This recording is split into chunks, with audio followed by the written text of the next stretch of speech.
മോനെ രംഗച്ചേട്ടൻ കാണിക്കുമെന്ന് പറഞ്ഞാൽ കാണിക്കും.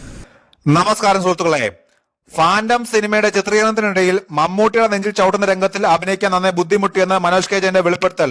സ്വകാര്യ യൂട്യൂബ് ചാനൽ നൽകിയ അഭിമുഖത്തിലാണ് മനോജ് കെ ജയൻ ഇക്കാര്യം വെളിപ്പെടുത്തിയത്. ഒരാളുടെ നെഞ്ചിലേക്ക് ചവിട്ടുക, സംഭവം ക്യാരക്ടർ എന്നൊക്കെ പറഞ്ഞ് രക്ഷപ്പെടാം, എനിക്ക് പറ്റിയില്ല. പക്ഷെ മമ്മൂക്ക പറഞ്ഞു ധൈര്യമായി ചവിട്ടാൻ, ചവിട്ടിയേ പറ്റുകയുള്ളൂ. ഞാൻ പറഞ്ഞു ഞാൻ ചവിട്ടില്ല മമ്മൂക്ക. മമ്മൂക്കയുടെ നെഞ്ചിൽ ചവിട്ടുന്നത് എങ്ങനെ? മമ്മൂക്ക എങ്ങനെ മറന്നെടുക്കുന്നു ബോധമില്ലാതെ. നമ്മൾ കയറി ചവിട്ടിയുടെ ഡയലോഗ് പറയുക, എനിക്ക് പറ്റുന്നില്ല. അവസാനം മമ്മൂക്ക നിർബന്ധിച്ച് ചവിട്ടിയാണ് ആ സീൻ എടുത്തത്. 2002 ബിജു വർക്കിയുടെ സംവിധാനത്തിൽ പുറത്തിറങ്ങിയ ചിത്രമാണ് ഫാൻഡം. പൈലിൽ എന്ന സ്റ്റണ്ട് മാനായ തകർപ്പൻ പ്രകടനമാണ് മമ്മൂട്ടി ചിത്രത്തിൽ കാഴ്ചവെച്ചത്. വില്ലൻ സെബാസ്റ്റ്യന്റെ വേഷത്തിലായിരുന്നു മനോജ് കെ ജയൻ എത്തിയത്. ഇന്നസെന്റ്, നിശാന്ത് സാഗർ, നെടുമുടി വേണു തുടങ്ങിയവരായിരുന്നു മറ്റ് പ്രധാന വേഷങ്ങളിൽ. നുണക്കുഴിയാണ് മനോജ് കെ ജയന്റേതായി പുറത്തിറങ്ങിയ ഏറ്റവും പുതിയ ചിത്രം. ബേസിൽ ജോസഫ്, ഗ്രേസ് ആന്റണി, സിദ്ദിഖ്, നിഖില വിമൽ തുടങ്ങിയവരാണ് മറ്റ് പ്രധാന താരങ്ങൾ. ജിത്തു ജോസഫ് സംവിധാനം ചെയ്ത ചിത്രം ഓഗസ്റ്റ് 15-നാണ് തിയേറ്ററിലെത്തിയത്. ചെകുത്താനെ പോലെയുള്ള യൂട്യൂബർമാരെ കടിഞ്ഞാണിടേണ്ടത് അത്യാവശ്യമാണെന്ന് തിരുവല്ല CI സുനിൽ കൃഷ്ണൻ. അദ്ദേഹം പോകേണ്ടത് എപ്പോഴും സിവിൽ ഡ്രസ്സിൽ തന്നെ അവിടെ പോകണം. മോഹൻലാലിനെതിരെ അധിക്ഷേപം നടത്തിയ സംഭവത്തിൽ അജു അലക്സിനെ അറസ്റ്റ് ചെയ്ത നടപടിയിൽ പ്രതികരിക്കുകയായിരുന്നു CI സുനിൽ കൃഷ്ണൻ. ചെകുത്താൻ കയറിയപ്പോഴത്തേക്ക് അദ്ദേഹത്തിന് ഇപ്പോഴും തോന്നുന്നുണ്ട് ചെകുത്താൻ എന്ന അജു അലക്സിനെതിരെ പട്ടാളത്തിന്റേത് അടക്കമുള്ള നിയമ നടപടികൾ നേരിടേണ്ടി വരുമെന്നാണ് സുനിൽ വെളിപ്പെടുത്തിയത്.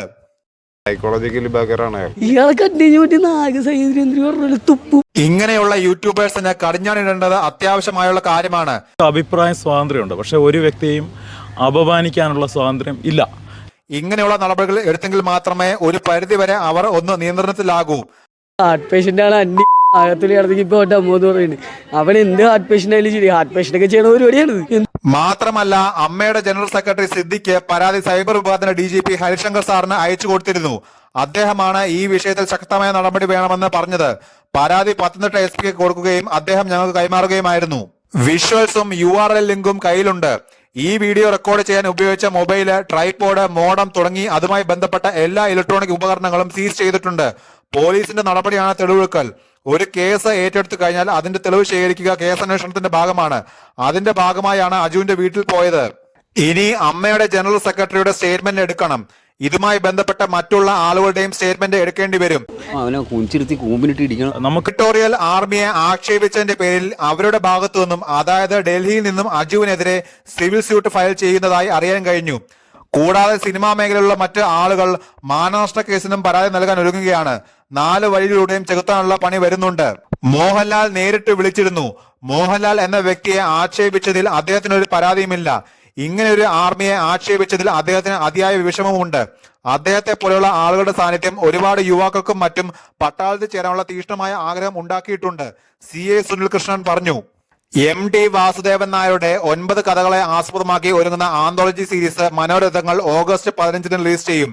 മമ്മൂട്ടി, മോഹൻലാൽ, ആസിഫ് അലി, ഫഹദ് ഫാസിൽ, ബിജു മേനോൻ, ഇന്ദ്രജിത് സുകുമാരൻ, പാർവതി തിരുവോത്ത്, വിനീത്, സുരഭി ലക്ഷ്മി, ആൻ അഗസ്റ്റ്യൻ തുടങ്ങിയവർ ഭാഗമാകുന്ന ആന്തോളജി സീരീസ് ഓരോ സിനിമയെ OTT-ൽ കാണാനാകും. ചിത്രങ്ങൾ C5 OTT പ്ലാറ്റ്ഫോമിലൂടെ ഓഗസ്റ്റ് 15-ന് റിലീസിനെത്തും. കമൽ ഹാസന്റെ അവതരണത്തോടെയാകും സീരീസ് ആരംഭിക്കുക. ഇപ്പോഴിതാ മോഹൻലാലും മമ്മൂട്ടിയും പ്രധാന കഥാപാത്രങ്ങളായി എത്തുന്ന കടുകണ്ണാവ് യാത്രാക്കുറിപ്പ്, ഓളവും തീരവും എന്നീ സീരീസിലെ പ്രധാന ഭാഗങ്ങൾ കോർത്തിണക്കിയ ടീസർ അണിയറ പ്രവർത്തകർ റിലീസ് ചെയ്തു. സംവിധായകരായ പ്രിയദർശൻ, ജയരാജ്, ശ്യാമപ്രസാദ്, സന്തോഷ് ശിവൻ, മഹേഷ് നാരായണൻ, രഞ്ജിത്ത്, രതീഷ് അമ്പാട്ട തുടങ്ങിയവരാണ് ചിത്രങ്ങൾ ഒരുക്കുന്നത്. MTയുടെ മകളും പ്രശസ്ത നർത്തകിയുമായ അശ്വതിയാണ് ഇതിലൊരു സിനിമ ഒരുക്കിയിരിക്കുന്നത്. സംവിധായിക എന്നതിനപ്പുറം ചിത്രത്തിന്റെ ക്രിയേറ്റീവ് പ്രൊഡ്യൂസർ കൂടിയാണ് അശ്വതി. സീരീസിൽ 2 ചിത്രങ്ങൾ സംവിധാനം ചെയ്യുന്നത് പ്രിയദർശനാണ്.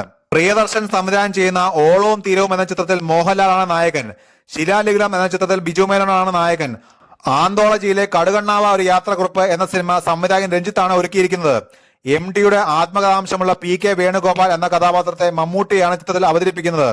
നിന്റെ ഓർമ്മയ്ക്കായി എന്ന ചെറുകഥയുടെ തുടർച്ചയെന്ന നിലയിൽ MT എഴുതിയ യാത്രാക്കുറിപ്പാണ് കടുകണ്ണാവർ യാത്രാക്കുറിപ്പ്. ഷെർലക്ക് എന്ന ചെറുകഥ സിനിമയാക്കുന്നത് മഹേഷ് നാരായണനാണ്. ഫഹദ് ഫാസിലാണ് ചിത്രത്തിൽ കേന്ദ്ര കഥാപാത്രത്തെ അവതരിപ്പിക്കുന്നത്.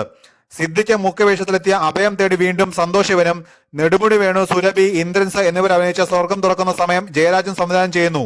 പാർവതി തിരുവോത്ത് അഭിനയിച്ച കാഴ്ചയുടെ സംവിധായകൻ ശ്യാമപ്രസാദ് ആണ്. രതീഷ് അമ്പാട്ട് സംവിധാനം ചെയ്ത കടൽക്കാറ്റ് എന്ന ചിത്രത്തിൽ ഇന്ദ്രജിത്തും അപർണ ബാലമുരളിയും പ്രധാന കഥാപാത്രങ്ങളെ അവതരിപ്പിക്കുന്നു. MTയുടെ മകൾ അശ്വതി സംവിധാനം ചെയ്ത ചിത്രത്തിൽ ആസിഫ് അലിയും മധുബാലയുമാണ് പ്രധാന കഥാപാത്രത്തെ അവതരിപ്പിക്കുന്നത്. MTയുടെ വിൽപ്പന എന്ന ചെറുകഥയാണ് അശ്വതി സംവിധാനം ചെയ്യുന്നത്.